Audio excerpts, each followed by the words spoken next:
Bonjour tout le monde, bienvenue dans une nouvelle vidéo.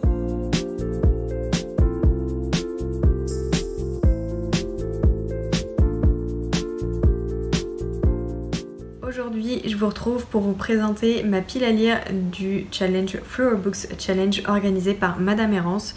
Je connaissais absolument pas ni son challenge ni sa chaîne YouTube. Je l'ai découvert grâce à Emma de la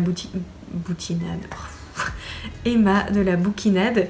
J'ai vu sa pile à lire passer il y a quelques temps et j'ai beaucoup aimé l'idée de catégorie avec des fleurs, donc je vais commencer tout de suite. La première catégorie, c'est coquelicot. Il faut lire soit un livre rouge ou un livre doudou feel good, et j'ai choisi de continuer la saga de Takuto Kashiki minuscule en lisant le 7e et 8e tome et peut-être le 9e.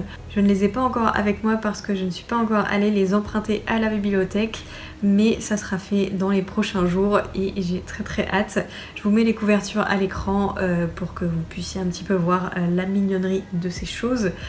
Si vous savez pas ce que c'est, j'en doute parce que j'en ai parlé énormément sur cette chaîne YouTube.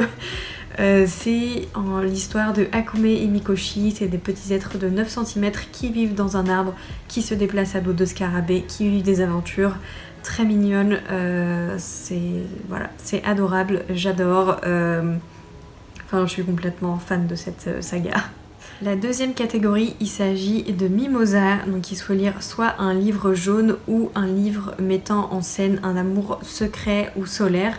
Donc j'ai choisi de vous présenter un livre jaune parce que ça ne parle absolument pas d'amour dans ce livre. Il s'agit des Impatientes de Djali Amadou Amal. Ici on va suivre 3 femmes au nord du Cameroun.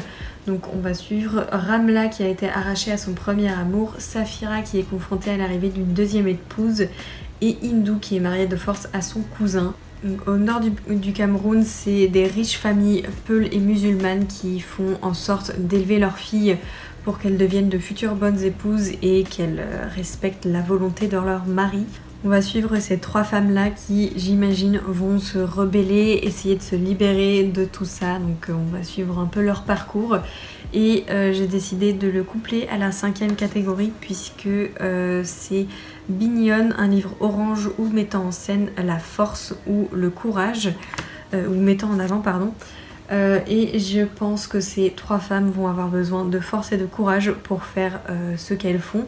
Et je n'ai aucun livre dans la catégorie, dans la 5e catégorie, puisque le seul livre orange que j'avais c'est Pour que chantent les montagnes de Nguyen Phan Kemei, et je l'ai lu il y a une semaine. Il est absolument incroyable, d'ailleurs lisez-le. Enfin bon bref, j'ai très hâte de lire ce livre, j'en ai entendu beaucoup de bien. Je sais qu'il est assez dur à lire, je pense que je vais pleurer ou être révoltée, je ne sais pas trop.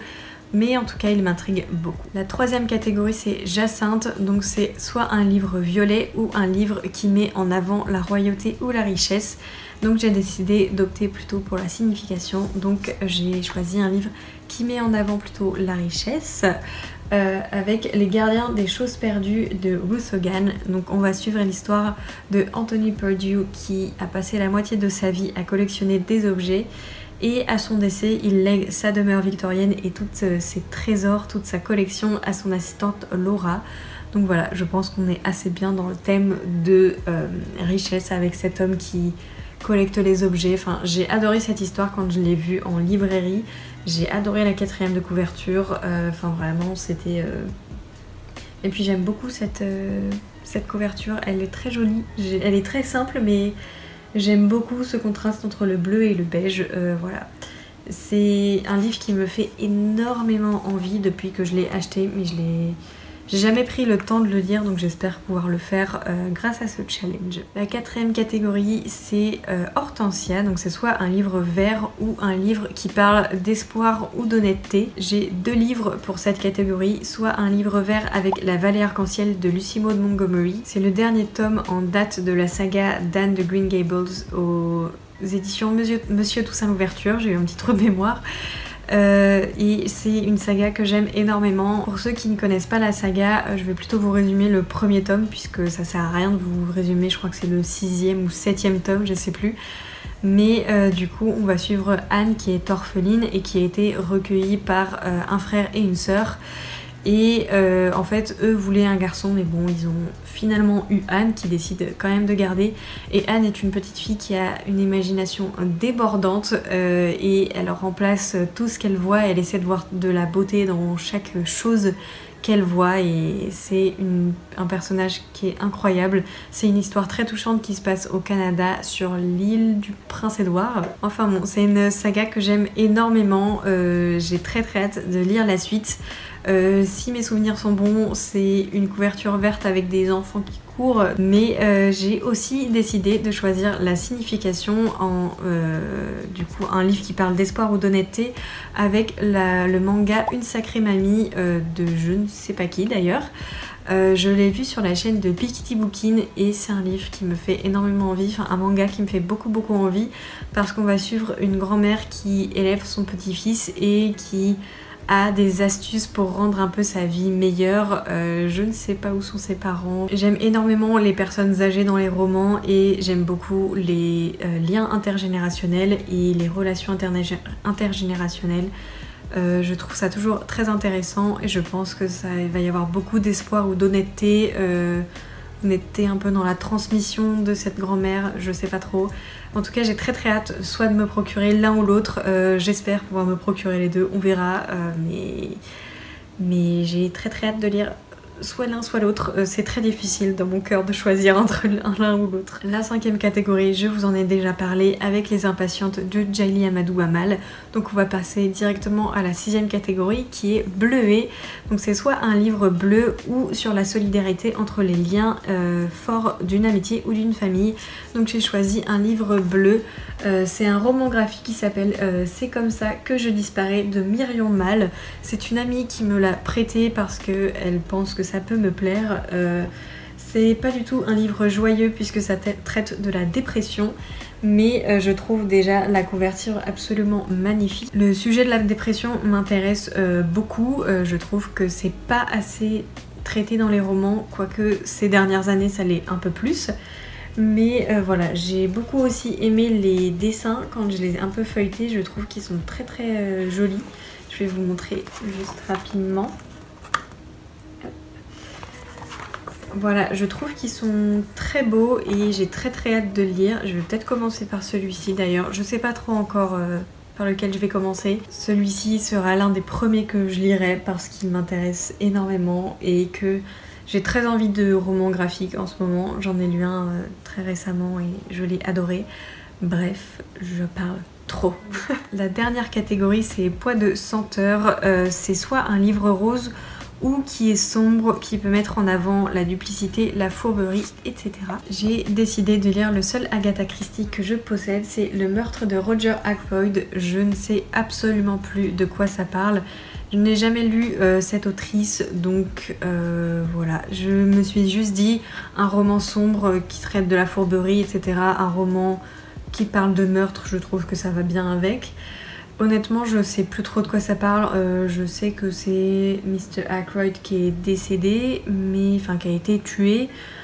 Et je crois qu'on parle de son amante, du mari de son amante. Enfin, je sais plus trop, mais c'est Agatha Christie. J'ai très envie de la découvrir et on m'a dit que ça se lit assez vite et que c'est très bien écrit. Donc voilà. J'ai hâte. Et la catégorie bonus, c'est La Tulipe Noire. Donc c'est soit un livre noir ou qui parle d'une grande histoire d'amour et j'ai choisi de vous présenter un livre à la couverture noire parce que vous allez voir, ça ne parle absolument pas d'amour puisqu'il s'agit du dernier jour d'un condamné de Victor Hugo et ben, là c'est assez simple, on va suivre les dernières heures d'un condamné à mort. Voilà, c'est pas très joyeux comme note de fin, mais, mais c'est un livre que j'avais beaucoup aimé. Je l'avais lu quand j'étais au collège ou au lycée, je sais plus trop. Et j'avais vraiment adoré la plume de Victor Hugo. Ah bah tiens, je me demandais où il était ce marque-page. Voilà, je viens de le retrouver, je suis très contente. C'est un roman qui est très court, il fait moins de 100 pages, donc je pense qu'il va se lire assez rapidement. J'ai jamais rien lu d'autre de Victor Hugo, il y a juste un poème que j'aime énormément de lui, c'est Demain dès l'aube, celui sur sa fille Léopoldine. Et voilà, j'ai peu de souvenirs, je sais juste que c'était très addictif et que je voulais vraiment savoir ce qui... Enfin, Je connais le dénouement de l'histoire, enfin tout est dit dans le titre, on sait ce qui va arriver à cet homme, mais le cheminement de pensée et la réflexion derrière, je sais que j'avais trouvé ça très intéressant. Je me souviens plus de la plume de l'auteur, mais je sais que j'avais trouvé ça très addictif, donc j'ai très hâte de le relire. J'ai essayé de prendre un maximum de livres dans ma pile à lire, mais c'est vrai que les catégories, j'ai eu un petit peu de mal. Je regarde un petit peu ma pile à lire, il y en avait, ça correspondait bien, un livre bleu, etc. Mais j'ai quand même pas mal de classiques et je voulais pas forcément les mettre tous là-dedans parce que je savais que ça allait me déprimer de lire que des classiques.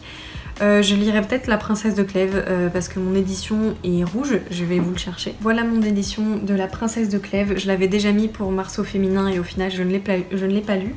Je le mets en bonus, celui-ci. Je ne sais pas si je le lirai, honnêtement, parce qu'il y a plein d'autres choses qui me font envie. Il y a notamment une sortie en mai que j'attends avec énormément d'impatience. Et ce challenge va être mis en pause le jour où je vais mettre la main sur ce livre qui sort le 11 mai. C'est le dernier tome de la saga des 7 sœurs. C'est le tome sur Passault et je vais l'acheter directement le jour de sa sortie et abandonner toutes les lectures que je pourrais avoir. Donc voilà, La Princesse de Clèves, ce sera si j'ai le temps et si j'ai envie. J'en ai terminé avec cette vidéo, j'espère qu'elle vous aura plu. Je vous mets en barre d'infos la vidéo de présentation du challenge ainsi que la pile à lire de Madame Errance. N'hésitez pas à aller les voir si ça vous intéresse. Et n'hésitez pas aussi à me dire en commentaire si vous participez au challenge, s'il y a des livres que j'ai présentés que vous avez déjà lus, qu'est-ce que vous en avez pensé, enfin voilà, n'hésitez pas à me dire tout ça dans les commentaires, j'y répondrai avec grand plaisir. Je vous dis à très vite pour une prochaine vidéo, salut!